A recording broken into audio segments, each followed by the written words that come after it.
نائب وزیر اعظم اسحاق ڈار کی بحرین کے وزیر خارجہ سے گفتگو، مشرق وسطی کی موجودہ صورتحال پر تبادلہ خیال، دونوں رہنماؤں نے بحرین پر کیے جانے والے حملوں پر تشویش کا اظہار کیا۔ اسحاق ڈار کا بحرین اور اس کے عوام کے ساتھ مکمل یکجہتی کا اظہار، کشیدگی میں کمی، مذاکرات اور امن کی کوششوں پر زور دیا۔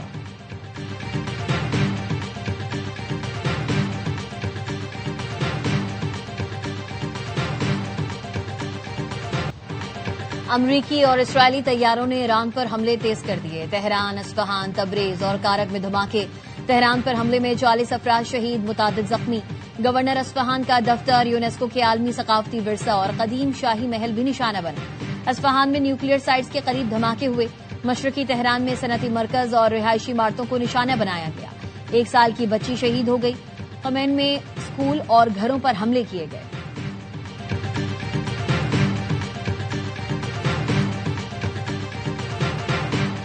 ایران نے اسرائیل کے مختلف شہروں پر میزائل داغ دیے، تل ابیب اور مقبوضہ بیت المقدس میں سائرن بج اٹھے۔ اسرائیلی وزارت صحت کے مطابق 24 گھنٹے میں ایرانی میزائل حملوں میں 191 افراد زخمی ہوئے، جن میں فوجی اور شہری شامل ہیں۔ ایران کی جانب سے پڑوسی اور خلیجی ملکوں پر بھی حملے، بحرین کے دارالحکومت منامہ کی رہائشی عمارت پر ڈرون سے حملہ، 29 سال کی خاتون جاں بحق، 8 افراد زخمی ہوئے۔ سعودی عرب نے ایران کے ڈرونز حملے ناکام بنا دیے۔ کویت اور وزارت داخلہ کا یہ کہنا ہے کہ ایران نے 6 ڈرون فائرز کیے جنہیں ناکارہ بنا دیا گیا۔ متحدہ عرب امارات نے بھی ایران سے آنے والے میزائل اور ڈرون حملے ناکام بنائے۔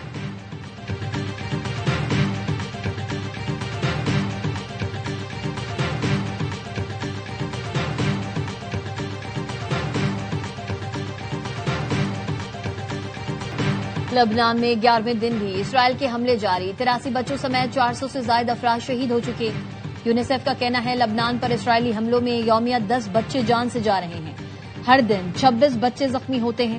تازہ حملوں میں جنوبی لبنان میں 2 امدادی کارکن شہید اور 6 زخمی ہوئے۔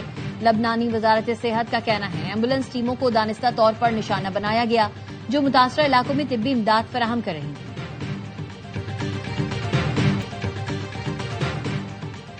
اب سفارتکاری کی کوئی گنجائش نہیں بچی۔ ایران امریکہ کے خلاف طویل عرصے تک جنگ کے لیے تیار ہے، صرف معاشی درد ہی اسے اس تنازع کا خاتمہ کر سکتا ہے۔ ایرانی سپریم لیڈر کے مشیر خارجہ کمال خرازی کہتے ہیں نئے سپریم لیڈر کے انتخاب کا مطلب نظام کام کر رہا ہے۔ امریکہ جھوٹا بیانیہ بنا رہا ہے کہ ایرانی عسکری طاقت کمزور پڑ گئی۔ ایرانی افواج اس وقت بھی طاقت رکھتی ہے، اسلحہ اور بارود ایران خود بناتا ہے، کسی اور پر انحصار نہیں کرتا۔ ایرانی وزیر خارجہ عباس اراغچی نے کہا امریکہ سے مذاکرات اس وقت خارج امکان ہے، ہمیں امریکیوں کے ساتھ مذاکرات کا تلخ تجربہ ہے، ہم پر جنگ مسلط کی گئی ہے، ہم جو کچھ کر رہے ہیں وہ خالصتاً اپنے دفاع ہے۔ آئین پاکستان بھی یہ اجازت نہیں دیتا ہم یہ تبصرہ شروع کر دیں کہ پاکستان اگر ایران کے ساتھ ہے تو سعودی عرب کے ساتھ کیسے رہے گا۔ یہ کام آپ ریاست پہ چھوڑ دیں۔ اس طرح کے جو تبصرے ہیں ان میں ہمیں بہت زیادہ احتیاط کی ضرورت ہے اور وہ فریڈم آف ایکسپریشن میں نہیں آتے۔ پاکستان کے دیگر ممالک سے تعلقات کا معاملہ ریاست پر چھوڑ دیں۔ آئین تبصرہ کرنے کی اجازت دیتا ہے لیکن ایسی گفتگو اور تبصرے آزادی اظہار رائے میں نہیں آتے۔ خارجہ پالیسی سے متعلق بحث سے اجتناب کیا جائے، ریڈ لائن عبور کی تو قانون حرکت میں آئے گا۔ وزیر قانون اعظم نذیر تارڑ کی وزیر اطلاعات کے ساتھ پریس کانفرنس، عطا تارڑ نے کہا ویوز لینے کے لیے ملکی مفاد پس پش ڈال دیا جاتا ہے، بلاک کے تبصروں میں دوست اور برادر ممالک کے جذبات کو ٹھیس پہنچانا شروع کر دیتے ہیں، ہمارے لیے پاکستان کا مفاد مقدم ہے۔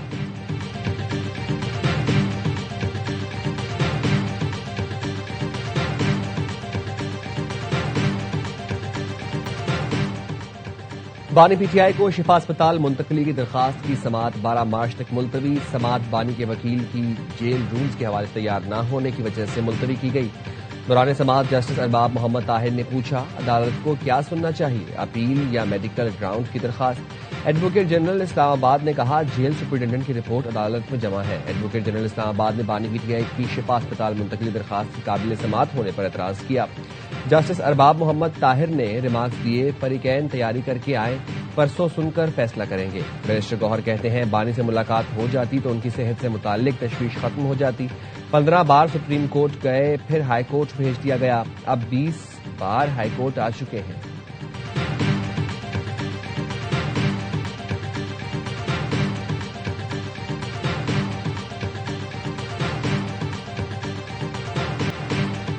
توانائی بچت کے لیے حکومت کے بڑے فیصلے، وزیر مشیر 2 مہینے کی تنخواہ نہیں لیں گے، 2 مہینے کے لیے سرکاری گاڑیوں کو فیول میں 50% کٹوتی، 60% گاڑیوں کو بند کیا جا رہا۔ وزیر اعظم کا قوم سے خطاب میں اعلان، کہا ارکان پارلیمنٹ کی تنخواہوں میں 25% کٹوتی، 3 لاکھ سے زائد تنخواہ والے سرکاری ملازمین کی 2 دن کی تنخواہ کٹے گی۔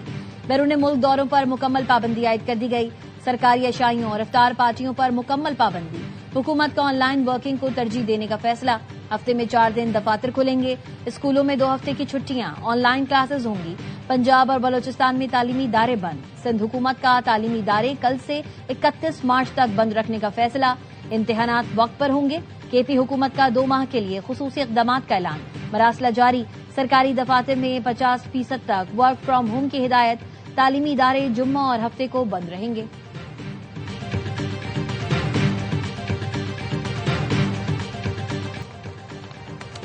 پاکستان اور IMF کے درمیان ورچوئل مذاکرات، مشرق وسطی کی کشیدہ صورتحال پر خصوصی سیشن، معاشی سرگرمیاں محدود کرنے سے ٹیکس آمدن ہدف میں مشکلات پر بریفنگ دی گئی۔